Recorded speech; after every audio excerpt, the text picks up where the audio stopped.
SS 120호 하평회를 시작하겠습니다. 안녕하세요. 안녕하세요. 네, 이렇게 이 시간, 늦은 시간인데도 이렇게 참석해 주셔서 감사합니다. 먼저 고태현 SS 작가회장님의 인사 말씀 계시겠습니다.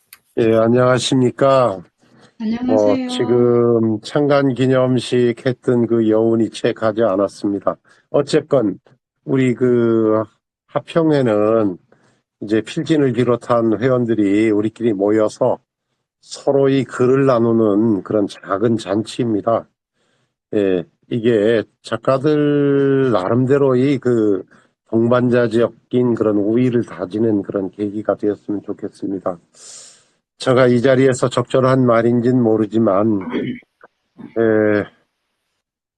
어쨌건 우리가 SST에 대한 애정과 관심을 좀 요청하고 싶습니다.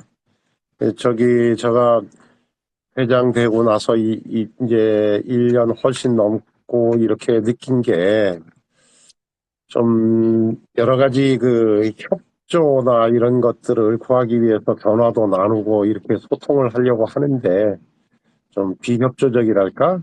아니면 무관심이 상당한다는 사실입니다. 그래서 작가들이 보다 적극적으로 서로의 글을 읽어주고 평도하고 서로 이 현안에 대한 협조, 행사 참여 이런 부분에 조금 외형적이긴 하지만 글 쓴다는 게 어떻게 보면 혼자이면서 동반자적인 이런 관계를 유지할 수 있었으면 좋겠습니다. 요번 창간 기념식을 하면서도 학처에서 오신 사람들에 대해서 많이 신경이 쓰였습니다. 예를 들어서 그래도 예년에 비해서 조금 더 나오긴 했지만 서울지회 회원들 참여가 조금 저조하지 않았나 하는 그런 섭섭함이 있습니다. 이거 하평회이긴 하지만 다시 한번 당부드리지만 가을 행사 진짜 새롭게 우리가 단합하는 그런 기회가 될 수 있도록 충실히 지금부터 준비를 하겠습니다. 하여튼간 회원들이 어떤 열정이나 단합하는 이런 마음들이 우리 에세이스트에 결집되어서 문학적인 힘을 만들어준다고 생각합니다. 더 열심히 소통하고 참여하는 그런 조직이 되었으면 좋겠습니다. 어쨌건 오늘 참석하신 여러분들 글들 잘 읽었습니다. 특히 전라지회 특집 아주 풍성하게 읽고 부러웠습니다. 앞으로 적극적인 동참, 성원 이렇게 해서 좀 발전적인 우리 작가들이 모임이 되었으면 하고 당부드립니다. 했던 말 자꾸 하는 것 같아서 죄송스럽지만 어쨌건 조금만 더 우리가 단합된 그런 모임을 만들어서 보다 나은 방향으로 좀 나갔으면 주변에 조금 무관심하거나 비협조적인 그런 회원들이 있다면 서로 손잡고 이끌어 주시길 바라겠습니다. 예, 인사에 가름하겠습니다. 감사합니다. 회장님 말씀처럼 좀 더 노력해서 더 잘 되는 우리 SS가 되리라 믿습니다. 120호 신인상 수상으로 우리 가족이 되신 분이죠. 김정자 선생님 아버지와 인절미로 수상하셨습니다. 네, 말씀 부탁드립니다. 김정자 선생님. 네, 안녕하세요. 네, 이번에 이렇게 신인상을 수상하게 해주셔서 너무 더 감사드리고요. 또한 저를 지도해 주신 우리 복진 선생님이 잘 지도해 주셔서 너무 감사 또한 드립니다. 이 자리에 안 계시지만 감사드리고요. 또 이렇게 좋은 자리에 함께 할 수 있도록 초대해 주시고 또 앞으로 잘 이끌어 주셨으면 하는 마음입니다. 잘 부탁드리겠습니다. 감사합니다. 네, 감사합니다. 복진 교수님이셨구나. 네, 반갑습니다. 앞으로 좀 더, 우리 회원, 저희 식구가 되셔서 정말 오셔보면 후회하지 않으실 겁니다. 네, 필진 소감 먼저 듣겠습니다. 필진 선생님 중에 전라주의 포커스에 정말 회장님께서도 말씀하셨듯이 아주 좋은 글들 많이 쓰셨죠. 대표로 조성자 선생님 모시겠습니다. 배짱이와 혈통을 쓰셨습니다. 네, 조성자입니다. 전라지회가 얼마 전에 우리 전라지회 회의하는데 김종환 선생님도 오시고 서울에서 제주도에서 또 고태원 회장님도 오셔가지고 우리 전라지회가 너무 행복한 시간을 가졌더랬어요. 그래서 이 은혜를 어떻게 조금이라도 보답할까 하여 제가 이렇게 오늘 이 자리에 온 것입니다. 그래서 전라지회는 아까 회장님께서 말씀하신 그 뜻에 몸과 마음을 다 바쳐서 충성하여 잘 되도록 할 것입니다.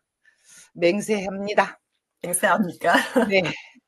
그리고 작가로서 뭐 말하자면 제가 쓴 것이 이번에 그 배짱이 혈통이라는 걸 썼는데요. 쓴 지는 꽤 됐는데 아무튼 저희 아버님 돌아가신 아버님이 마지막 돌아가실 때 하신 말씀이 내가 배짱이처럼 살았다. 그 말이 자꾸 생각나서 이건 아버지에 대한 글을 뭔가 하나는 써야 되겠어 하다가 그 여러 가지 생각을 합쳐서 아무튼 쓰게 되었습니다. 이거 그 전달하는 과정에서 파일이 조금 잘못돼서 띄어쓰기가 안 돼 버려 가지고 혹시 읽으신 분들이 좀 불편했을 것 같아요. 그 점 제가 사과 말씀드립니다. 그저께 도미니카 공화국이란 데서 그 도미니카의 그 메렝게라는 음악, 우리나라 트로토 있듯이 도미니카 공화국 그러면 이를테면 그 따따따따따따라 하는 그 메렝게라는 그 스타일이 있는데 메렝게 그 대표적인 가수인 루비 페레즈라는 가수가 그 5,000명이 모여서 공연하는데 지붕이 무너져갖고 죽어버렸어요. 그러니까 아주 행복하게 노래 부르고 온 관객을 5,000명을 환호시키다가 인생이 죽어버린 거예요. 그래서 그 거의 배짱이 극치의 장면이 아닌가 그 생각도 드는데 아무튼 우리가 수필을 써서 한강희처럼 돈을 노벨상을 많이 받을 수가 아직은 없기 때문에 개미짓을 좀 하고 살기는 살되 인생의 행복과 즐거움을 느끼는 것은 결국은 정치도 아니고 외교도 아니고 사회도 아니고 결국은 즐거운 예술이지 않나. 예술 없이 음악과 문학이 없이 즐거울 수가 없기 때문에 우리는 약간 가난하더라도 배짱이 짓거리를 열심히 해가지고 살 수밖에 없다고 생각을 합니다. 이상입니다. 네, 말씀 감사합니다. 배짱이가 됩시다. 다음은요, 권지명 선생님, 이 또한 지나가리라 말씀 듣겠습니다. 예, 안녕하십니까. 여러 가지 지금 살면서 이제 고난도 많았고 그런데 항상 느끼는 것이 이 또한 지나가리라. 또 뭐 슬픔이나 고난이나 기쁨이나 다 이제 지나가기 때문에 슬픈 일이 당해도 그걸 너무 거기에 얽매이지 않고 또 지나가니까 새로운 힘을 가지고 살자. 또 모든 것이 잘 될 때도 또 이것을 교만하거나 또 너무 자만에 취하지 않아야 되겠다. 그런 생각에서 이제 글을 썼습니다. 뭐 좀 말이 잘 안 나오네요. 이상입니다. 예, 말씀 잘 들었습니다. 짧지만 정말 그 의미 있는 말씀 해주셨습니다. 강춘수 선생님의 갱년기 대학생입니다. 강춘수 선생님. 안녕하세요.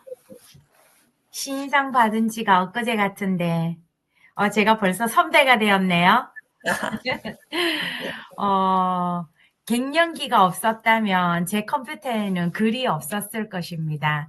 갱년기를 겪으면서 많은 그때 글들을 쓰면서 많이 울었고 울면서 썼고 그런데 그 글들이 이렇게 세상에 나오리라고는 생각도 못했어요.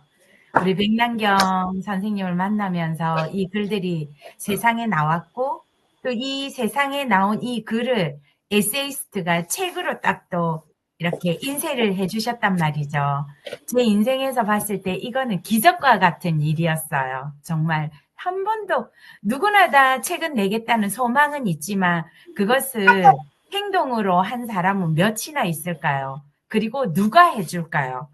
그리고 제가 이번에 서울에서 그 수상식을 하면서 너무나 감동이었어요. 이게 소속이 된다는 거, 누구랑 함께 한다는 거, 그리고 지금 제가 이제 첫 발을 디뎠지만 이 에세이스트의 가교 역할을 하는 또 중요한 자리에 있구나 이런 생각이 또 들었고요.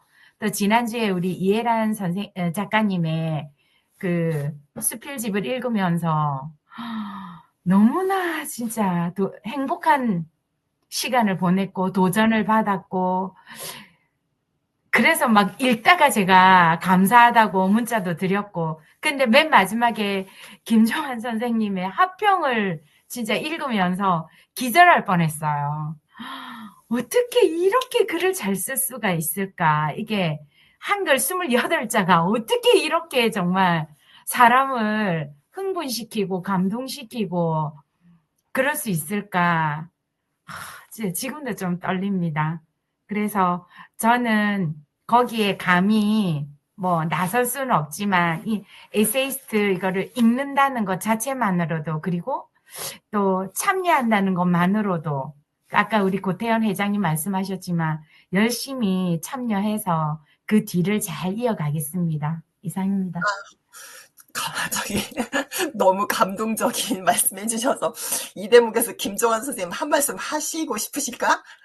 네. 이게 이해란 선생님 뭐 글을 읽고 이렇게 감동한 거지. 아니요, 저희 평론가 아니니까. 평론이에요. 예. 너무 훌륭하신 평론 덕택에 제가 네. 묻어서 조금 더 많이 올라갔습니다. 백무현 선생님 먼저 말씀드릴게요. 딜할 총량의 법칙입니다. 그냥 제목 가지고도 웃음이 나왔습니다.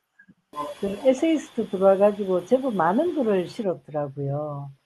제 모지가 이렇게 있어서 항상 글을 실으라 할 때 청탁이 올 때마다 그때마다 실으니까는 한 5, 6편이 되더라고요. 그래서 너무 감사한 시간이고 또 그걸 통해서 나의 주변을 세세하게 바라볼 수 있는 눈이 생겨서 더욱 좋은 것 같습니다. 제가 이렇게 디테일하게 뭐를 갖다가 쳐다보는 사람이 아닌데 남의 마음을 잘 못 헤아리는 사람인데 글을 통해서는 조금씩은 보는 것 같아서 저 자신이 늘 성장하고 있구나.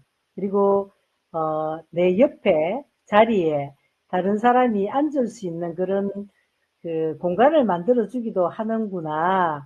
나 이제 철든다 이런 생각이 좀 듭니다. 저는 앞만 보고 달리는 사람이라서 여태까지 그렇게 살았기 때문에 주변에 있는 사람들의 감정이나 느낌이나 또 기분 같은 것을 헤아리지를 못했어요. 늘 지시형이고. 그래서 꼭 그렇게 지시형이 아니어도 되는데 그 서부 경남 사람들이 좀 드세요. 목소리도 좀 드세고 왜 그런지 모르겠어요.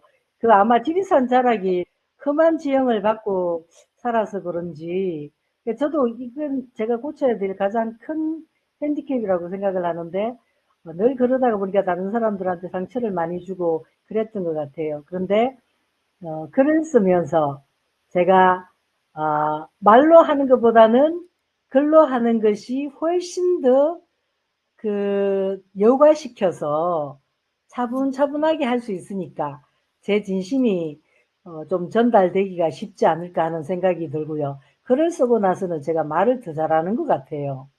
정말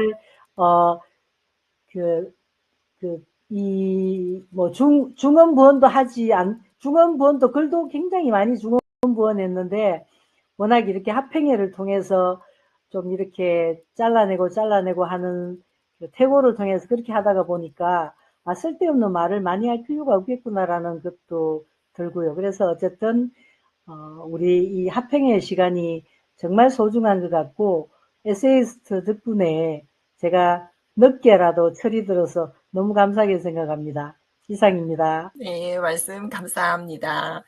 120호에는 그 지난 1년 동안의 그 결산이 들어있는 또 수상 작가님들의 작품이 다 실렸죠. 그래서 상강 기념식 때 신윤 선생님 말씀 잘 해주셨지만 지금 이 시간에 그때 못한 이야기 조금 나눌 수 있는 시간 됐으면 좋겠습니다. 신윤 선생님 이번에 정경문학상과 올해의 작품상을 섭렵을 하셔서 올해는 신인순 선생님의 해가 되었습니다. 말씀 듣겠습니다. 안녕하세요.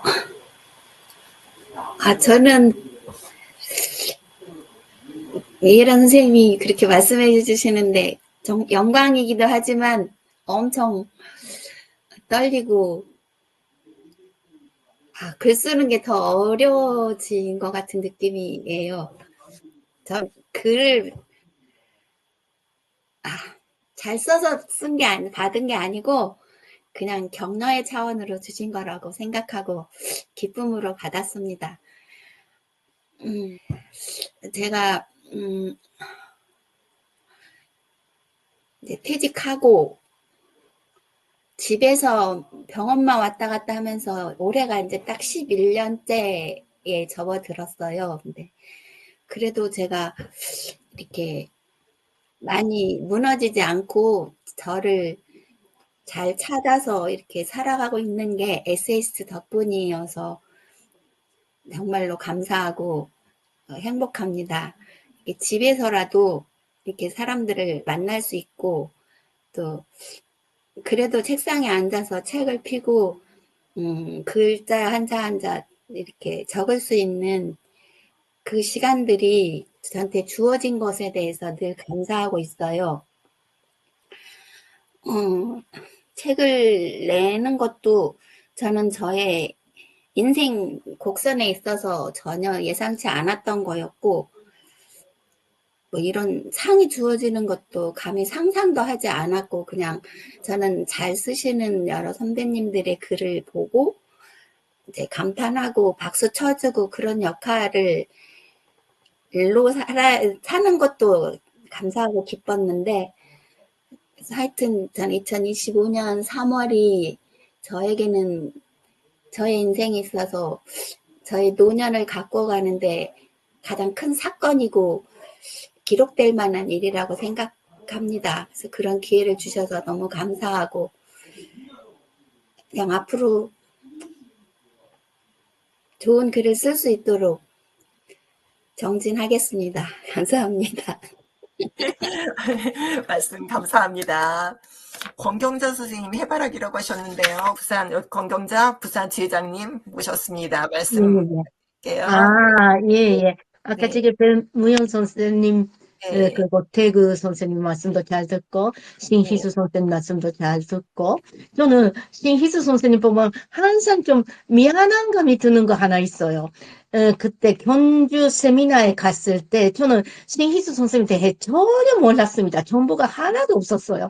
근데 그거 의자에 앉으면서 아주 작은 목소리로 뭐라 하니까 저는 좀더 크게 말하세요 해가지고 그때 아무것도 모른 채 그렇게 했던 거 항상 좀 미안하게 생각하고 그 뒤 신희수 선생님은 알게 되고 그리고 또 제 글 보니 진짜 너무너무 감동 많이 울기도 하고 왜냐하면 이런 경험을 했던 분들이 정말 드물지 않을까요? 아마 없을 것 같아요.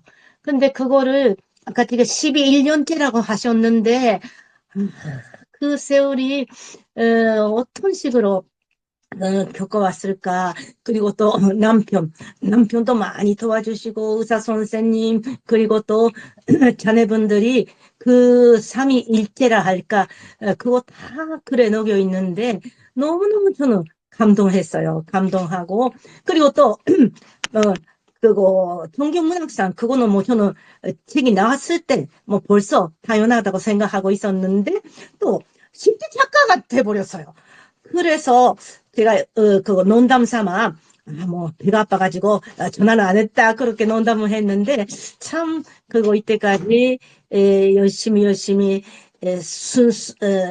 뭐라 할까 열심히 살아왔던 그런 인생이 정직하게 순수하게 자기 주어진 그거 환경이라 할까 운명에다가 맞서서 여기까지 왔다는 거에 대해 참 감동도 많이 했고 좀 제 인생을 그거 되돌아보고 그래서 저는 뭐 흰희스 선생님 글을 보면 아 제가 막 고생했다는 거는 아무것도 아니고 너무 부끄러워가지고 네 그런 생각도 들었습니다. 하여튼 흰희스 선생님 정말 수고하셨고 그리고 또 축하하고 그리고 또 한 가지 이렇게 뭐라 할까 감사하고 고맙기도 하지만은 앞으로 좀 글을 제대로 좀 쓸 수가 있을까 하는 그런 말씀이 뭔가 좀 저도 공감이 갑니다. 공감이 가고 그래도 좀 그래도 그 상을 받고 나서 뭔가 한 단계 또 한 단계 더 좀 뭐라 할까 자기가 몰랐던 세계에다가 가가지고 또 열심히 해야 되는구나 그런 생각을 했습니다. 네, 신희수 선생님은 이야기만 하고 죄송합니다. 미안합니다. 네, 네, 감사합니다. 네, 한번 이야기를 하고 싶어서 뭐 신희수 선생님. 신희수 선생님에 대해서는 많은 분들이 얘기를 하고 싶어 하고요. 저 네.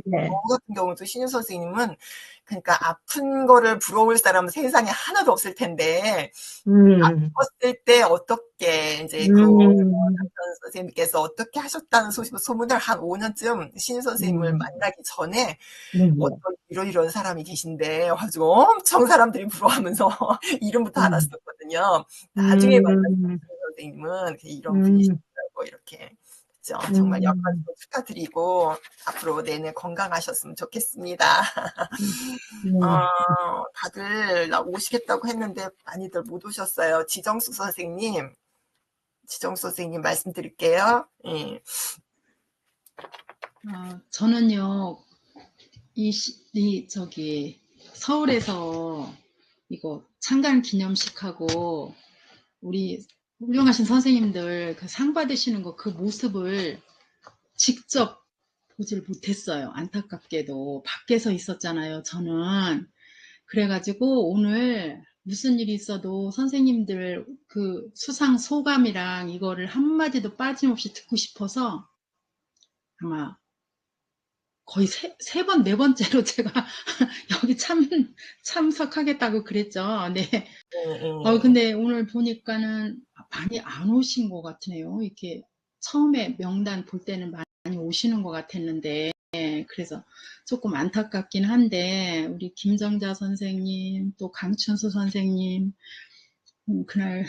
강춘수 선생님 그날 뵙고, 또 우리 조성자 선생님, 백무현 선생님, 권경자 선생님, 권재영 선생님, 우리 신희수 선생님은 맨날 안아주고 싶은 선생님, 이렇게 뵈니까 정말 좋아요. 우리 고태현 회장님도 뵈니까 좋고, 그래서 저는 그냥 듣고 있는 것 자체로도 지금 정말 좋고, 감사하고, 또 우리 SS 때문에 행복하고 그렇습니다.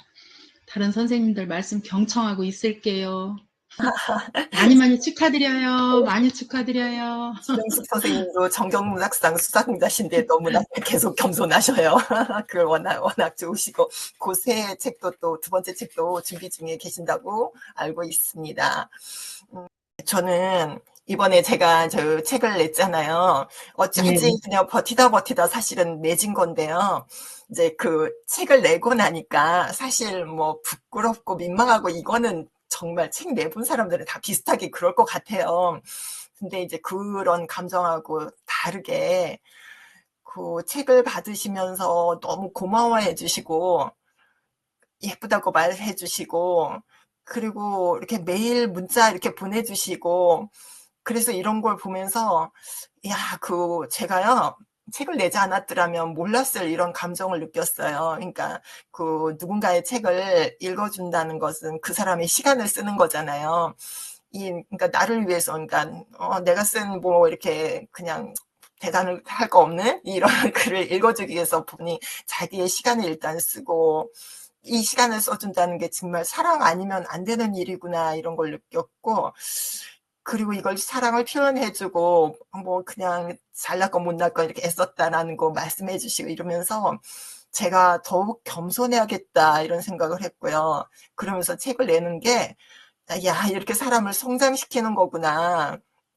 이런 공부가 되는 일이었구나. 이래가지고 주변에 이렇게 머뭇거리고 있는 사람들한테 그러니까 이튼 저튼 이렇게 책을 한번 내보면 물론 뭐 굉장히 훌륭해서 굉장히 훌륭한 책을 내면 너무 좋겠지만 나도 그러고 싶었지만 자기의 이제 그릇이라는 건 정해져 있는 거고 그 그릇 안에서 아 성장하는 거구나 성장의 계기가 되는구나 그리고 나도 그 다른 사람을 책을 읽었을 때 이렇게 정말 진심으로 읽어주고 진심으로 표현해주는 사람이 되었어야 했었고 지금까지는 못했지만 그래야 되겠구나 하는 그런 생각을 했어요. 참 여러분들께 감사하는 시간을 가졌습니다. 이 시간에 서울에서의 감사를 전하고 싶었습니다. 감사합니다. 이해란 선생님. 네. 저는요, 책을 지금 중간쯤 읽고 있는데, 네. 이걸 이제 다 보고 문자를 드려야 되겠다 싶어가지고 아직 못 드렸습니다. 네, 감사합니다. 책을 내신 분들은 진짜 부럽기도 하고요. 나는 언제쯤 저 책을 낼 수가 있나 좀 노려보기만 하고 있습니다. 정말 부럽습니다. 못 받았는데. 대단하십니다.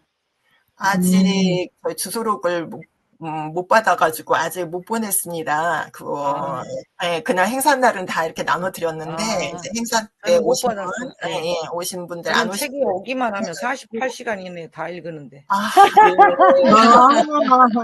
그래서 조정훈 선생님 죄송합니다. 보내주시겠다 그랬는데 바쁘신가 봐요. 아직 못 보내셨어요. 네, 구태원 회장님. 예.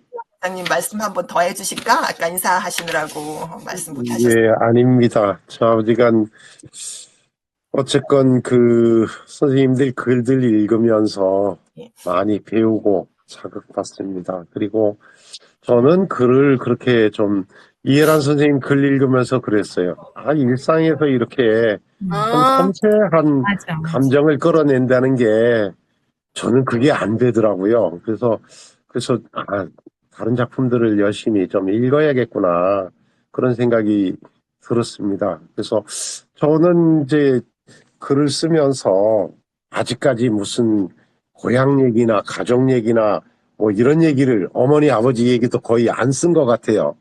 그때 그거는 처음에는 아이고 내가 아니라도 누구나 쓰니까 나는 좀 소재를 색다르게 잡아보자 이렇게 생각을 했는데 지난번에 저 115회인가 저가 아들놈들 얘기를 써가지고 좀 그게 좀 어줍지 않아서 그런지 몇 사람한테 전화를 받았어요. 그 내용이 좀 흉악스러워서. 그래서 가족 얘기도 이렇게 공감이 될 수 있겠구나. 그래서 선생님 글들 많이 읽고 배우면서 좀 저도 열심히 글 쓰겠습니다. 예. 감사합니다. 저희 김조원 선생님. 예. 평평이자 강의이자 오늘 이 시간을 통해서 하고 해주시고 싶으신 말씀 듣겠습니다. 저는 이제 이번 행사 창간 20주년 행사죠. 아주 감회가 아주 새로웠어요. 근데 그 감회라는 것, 제가 느끼는 그 감회라는 것은 사실 20이라는 숫자가 주는 감회는 아니었고요. 저는 그런 것을 대단히 둔해요. 그러니까 남들이 꽤 중요하게 여기는 것들을 아주 우습게 봐. 우습게 보는 게 아니라 내가 그것을 아주 둔감해. 그러니까 생일 뭐 환갑이니 뭐 고인이 뭐 이렇게 해도 저는 있지. 그런 건 별로 신경을 안 써. 오늘이 고이다, 고이 그날이라 해도 그날이라는 게 있지. 그 계속된 날 중에 어느 하나지 뭐 그런 식으로. 그런데 저는 그 20주년 동안 우리에게 가장 값진 경험이 뭐냐라고 하면 사실은 여러분들이 듣기에 제 말이 아주 듣기 좀 부담스러울 수도 있어요. 근데 이제 가장 솔직히 이야기를 하면 솔직히 이야기하는 것만큼 진실된 게 없다라는 그런 지론이라. 거기 우리가 그 코로나 팬데믹 그 시기에 아주 에세이스트가 아주 큰 분열의 대전투를 치렀어요. 근데 이것은 에세이스트만 많이 있는 것은 아니에요. 지금 우리 이제 수필계만 해도 이렇게 문학회들이 거의 다 한 번씩은 겪었던 이렇게 어느 곳은 그런 것을 아주 잘 수습을 했고 또 어디는 그런 것에 수습이 서투르면서 아주 거의 박살이 났고. 근데 우리가 그런 위기를 우리가 치렀다는 그 경험이 어쩌면 에세이스트 앞날에 가장 중요한 경험인 것 같아요. 그리고 이번 행사가 끝났을 때 제가 주변에 말했던 것은 에세이스트 기운이 가장 성했던 시절의 한 85%까지는 우리가 회복을 한 것이다. 자, 그건 우리 고태현 회장님이 있어서 그게 가능한 거였고요. 그래서 제가 우리 고태현 회장님에게는 너무너무 감사함을 느끼고 있습니다. 근데 우리가 그런 위기를, 그런 싸움이 간딱 잘못하면 진짜 아주 치졸한 싸움이 될 수 있어요. 근데 그것은 제가 그게 터졌을 때, 이것은 결국 우리들의 성장으로서, 문학 그 성장으로서만이 가능하다라고 생각을 했고요. 그랬던 거고, 그러니까 누구를 뭐 징계를 했다느니 무엇을 어쨌다니 그런 것들은 일체이 없었고, 그냥 그러면 당하고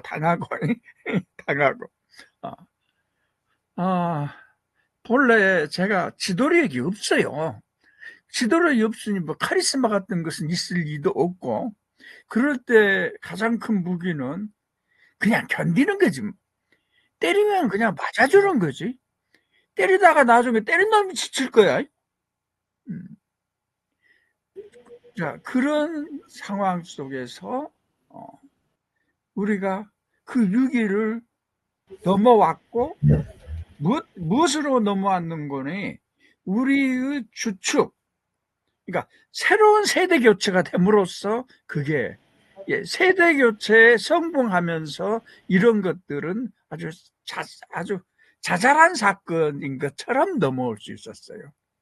그런 면에서 이렇게 전에 계셨던 분들이 이렇게 지켜주신 분들, 그분들, 또 이렇게 새롭게 문학을 시작하시면서 적극적인 활동을 해주시는 선생님들, 그런 선생님 덕분에 우리가 그런 위기를 넘어왔습니다. 에세이스트는 제 예상에 대단히 잘 될 거예요. 그런 위기를 넘어서서 대단히 잘 될 것이고, 그 다음번에 이제 여전히 한국 수필계에서 작가를 키우는 그룹은 에세이스트밖에 없다 하는, 에세이스트가 작가들을 확실히 다른 세계로 키워요. 그러니까 대부분의 문학 단체들은 그냥 좋은 수필 쓰자고 그래. 근데 좋은 수필이 뭐래요? 라고 물었을 때 그분들의 개념은 그냥 좋은 거요. 라고 그래. 그들이 말한 좋은 것은 대부분 이쁜 거예요. 아주 이쁘고 뭐다고 하는. 근데 그렇게 아름다운 단어를 쓰고 뭐다고 하는데 사실 그것은 틀린 대답이에요. 이쁜 거, 아이고, 이 수필 문장이 정말 아름답습니다. 라고 하는 그 아름다움이란 이쁜 단어를, 미문을 써서 그 문장이 아름다운 게 아니에요. 그러니까, 여러분들이, 요즘에 그 한강 노벨 문학상을 받는 데서 그 평가가 시적 산문이라는 평가를 했어요. 시적 산문. 그러면 한강 문장이 시적이냐? 시적일 수 있는데 그게 뭐니? 그 아름다운 단어를 쓰거나 뭐 그래서 시적인 것이 아니에요. 근데 우리는 시적이다, 아름답다, 뭐 하면은 그것을 미문을 쓰면 거라고 착각을 하는데 절대 그것이 아니고, 그러니까 형용사 중심의 미문이란 주로 형용사 중심의 문장이겠죠. 그런데 그러지 않습니다. 그것은 어쩌면은 동사 중심의 문장을 쓰는데도 그런 문장들이 가장 예쁜 문장일 수 있어요. 가장 아름다운 문장. 예쁘단 말은 좀 그러고 그러면서 새로운 차원. 한강의 작품이 진짜 시적 언어라는 말은 맞아요. 이 시적 언어라는 말이 맞는데 어떻게 시가 됐나라고 보면 첫 번째 가장 큰 특징은 대단히 구체적으로 써요. 추상적이거나 그러질 않아요. 대단히 구체적인 언어를 써요. 근데 그 언어들이 그 조화를 이루면서 아름다움을 만들어내는. 제가 이제 4월 19일부터 이제 서울에 나가서 제가 이제 수업을 해요. 일주일에 한 번씩이 4월 19일부터. 근데 19, 26일 그러고 이제 5월 3일인가? 그래서 이게 일주일을 이제 그 수필은 주로 거기 주제는 우리가 맥난자를 이번에 시대의 에세이상을 줬는데 맥난자가 도대체 누구기에? 제가 이번 그 상을 주면서 심사평을 해라 해서 심사평을 해라고 해서 맥난자는 한국 수필은 어쩌면 전부 피천적 새끼들이야. 그러니까 그 피천들이 어느 시대의 사람들인데도 지금도 피천적 그 수필. 그럼 피천적 수필의 가장 큰 것은 미적 수필이에요. 아름다워. 대단한 미문이죠. 이게 피천적. 그런 수필에서 비로소 그 수필을 해서 새롭게 태어난 세대 교체가 가능했던 사람이 목성균과 난자였다라고 제가 말을 했어요. 말을 하면서 내가 지금 말하고 있는 게 있지.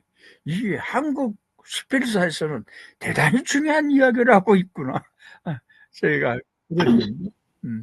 그러니까 이게 그 미문의 문장을 이렇게 깨고 새로운 문장을 연 사람의 그러니까 목성균과 제가 이제 맥난자라고 이야기를 했어요.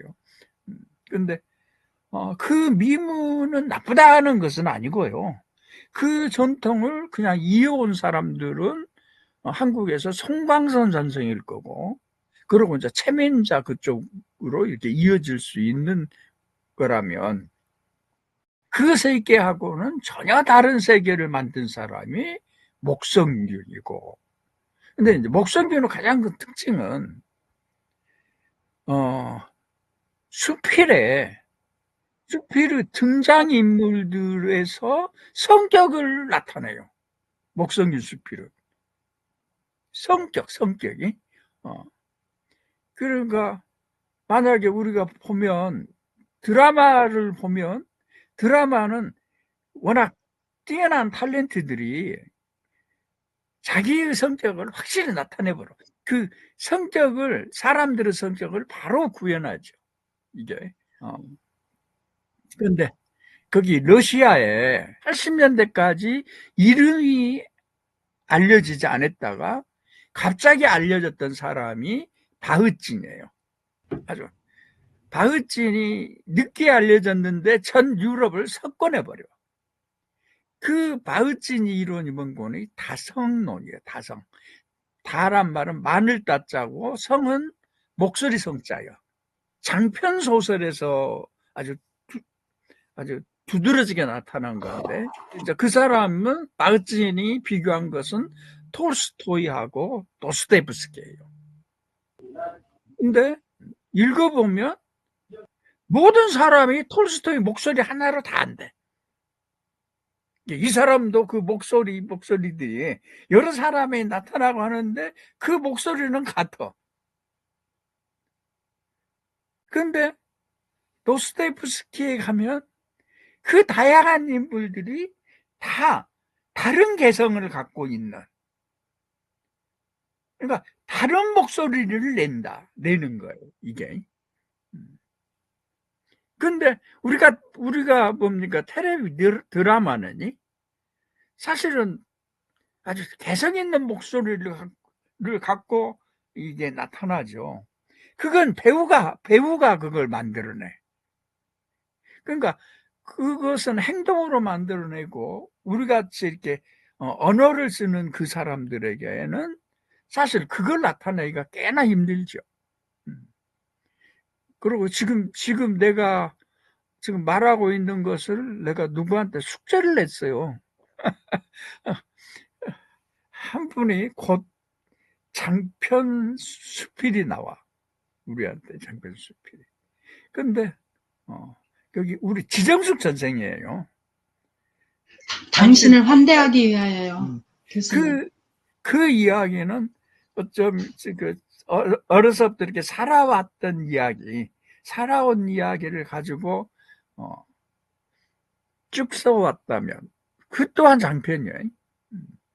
근데 우리 지정수 선생이 그 책의 맨 앞에 나왔던 어떤 그 인물이 있는데 그 인물의 이야기로 책 한 권을 썼어요. 그 와우. 인물이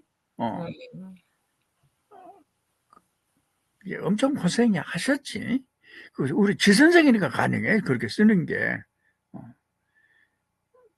그러고 쓰셨는데 막상 다 그거 다 끝났었는데 그때 이제 다성론 이야기가 나와가지고 또 그러면은 그래요? 내가 다음에 이거 한번 고려해서 써볼게요 라고 하면 될 건데 그래요? 하더만은 처음부터 다시 쓴대.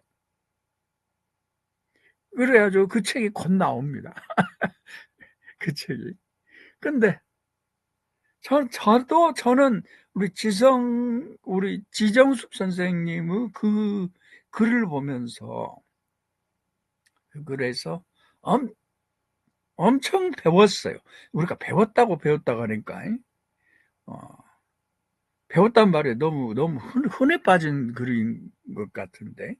그러니까 이 말은 뭔가 내가 생각했던 문학론을 어쩌면 여기에서 내가 시정해야 될지도 몰라. 문학관을. 나의 문학관은 뭔가 일종의 발전론적인 문학관이에요. 그러니까 뭔가 문학을 하면서 그것만큼 내 정신이 발전하고 뭐 어쩌고 하는 그런 문학관인데, 그러니까 나중에는 그 작가가 그 글을 이렇게 완성될 쯤 되면은 대단히 정신적으로 아주 대단히 성숙한 사람으로 이렇게 성장하는 그런 문학관이었는데, 그러고 또 사람들한테 네가 문학을 뭐들 하냐? 라고 물으면은 문학을 통해서 그렇게 성장하기 위해서 하지. 그리고 문학을 하다 보면 그 성장이 절로 된다. 라는 게 내 문화관이에요. 이게 이제 전형적으로 말하면 모더니즘의 거대 서사의 문화관이에요. 그런데 우리 지정수 선생의 그 주인공인 그 할머니 이야기인데, 그 할머니는 처음부터 못나서 엄청 사람들한테 막 핍박도 당하고 서러움도 당하고 뭐 억울한 일도 당하고. 근데 그 사람의 그 정신세계가 어쩌면 끝까지 가. 내가 그걸 보면서 있지. 엄청 성질 냈어. 지정수 선생한테는 성질 낼 수 없고. 근데 내가 꼬라지가 사는 사람이라 지정수 선생도 내가 화나고 막 그런 것을 알 거예요. 그러니까 사람이 등장을 했으면 그 역경을 겪고 못했으면은 그 역경만큼 성장해야 되는데, 그렇게 성장 안 하면 내가 하도 화가 나서 그 정도 고생을 시켰으면, 하나님이 그 정도 고생을 시켰으면 그 여자를 구원해야지. 어떻게 구원도 않고 있지, 무책임하게. 끝끝내 그렇게 비참하게. 선생님의 그 충평을 얼마나 또 멋있게 쓰셨을지 정말 상상이 가요, 선생님. 아이고, 네, 그러잖아요. 김승 선생님의 충평을 제 것도 그렇게 멋있게 써주셨는데, 제 선생님 저기 말씀 줄이실까? 9시가 다 됐으니까. 예. 네. 그래요. 네. 지금 유영아 서울지장님이 늦게 들어오셨어요. 원래 피날레는 김정환 선생님께서 하셔야 되지만, 말씀드릴게요. 그래요. 좀 늦게 들어왔어요. 지금 밖에 손님이 와 계셔가지고서는, 기다리다가 좀 늦게 들어왔는데, 김정환 선생님 청간 행사 잘 하셨고, 드릴 말씀은 많은데 지금 시간이 이렇게 돼가지고서는 다음 기회를 기약하는 수밖에 없겠네요. 공식적으로 저희 하평회는 지금까지 이걸로 마치도록 하고요. 우리 오랜만에 만났으니까 잠깐 담소 나누다가 들어가시는 걸로 하면 좋겠어요. 그럼 네. 되겠죠? 네, 감사합니다. 이것으로 120호 하평회 마치겠습니다. 감사합니다. 감사합니다. 고맙습니다.